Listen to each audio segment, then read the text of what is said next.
আজ 23 এপ্রিল বিশ্ব বই দিবস বা বিশ্ব গ্রন্থ ও গ্রন্থস্বত্ব দিবস। 1995 সালে প্যারিসে ইউনেস্কো এর সাধারণ অধিবেশনে দিনটি পালনের সিদ্ধান্ত নেওয়া হয়। দিনটি বেছে নেয়ার পেছনে রয়েছে সাহিত্য জগতের 3 কিংবদন্তি: উইলিয়াম শেক্সপিয়ার, মিগুয়েল দি সার্ভান্তেস এবং ইনকা গার্সিলাসো দে লা ভেগা এর প্রয়াণ দিবসের ঐতিহাসিক গুরুত্ব। বই মানুষের চিন্তা, জ্ঞান ও সৃজনশীলতার অন্যতম প্রধান উৎস।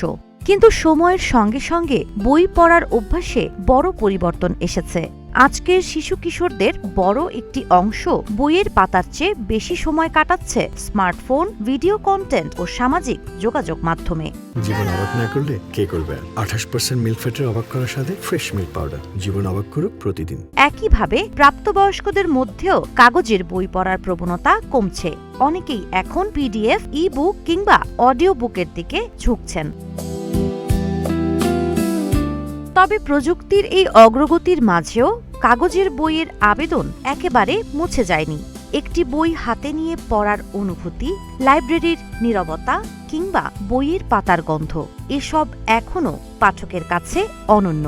বিশেষজ্ঞদের মতে বই শুধু বিনোদনের মাধ্যম নয়, বরং মানসিক চাপ কমানো, মনোযোগ বাড়ানো এবং গভীরভাবে ভাবতে শেখার একটি কার্যকর উপায়। ডিজিটাল পড়ার সুবিধা থাকলেও কাগজের বইয়ের আবেদন এখনও অনন্য। একটি বই হাতে নিয়ে পড়ার অভিজ্ঞতা, পাতার গন্ধ কিংবা লাইব্রেরির নীরব পরিবেশ, এসবের কোনো বিকল্প নেই। বই শুধু তথ্য দেয় না, বরং মনকে স্থির করে, গভীরভাবে ভাবতে শেখায় এবং মানসিক চাপ কমাতেও সাহায্য করে। সিও ওয়ার্ল্ড ম্যাগাজিনের এক জরিপে দেখা যায়, বিশ্বের 102টি দেশের মধ্যে সবচেয়ে বেশি বই পড়েন যুক্তরাষ্ট্রের নাগরিকরা, বছরে গড়ে 17টি। তাদের পরেই রয়েছে ভারত, গড়ে 16টি, যুক্তরাজ্য 15টি, ফ্রান্স 14টি ও ইতালি 13টি। তালিকায় আরও রয়েছে কানাডা, রাশিয়া, অস্ট্রেলিয়া, স্পেন ও নেদারল্যান্ডস। অন্যদিকে বাংলাদেশ রয়েছে তালিকার 97তম স্থানে। এখানে একজন পাঠক বছরে গড়ে প্রায় 3টি বই পড়েন এবং সময় ব্যয় করেন মাত্র 62 ঘন্টা। এই পরিসংখ্যান বই পড়ার অভ্যাসে এক ধরনের সংকটের ইঙ্গিত দেয়।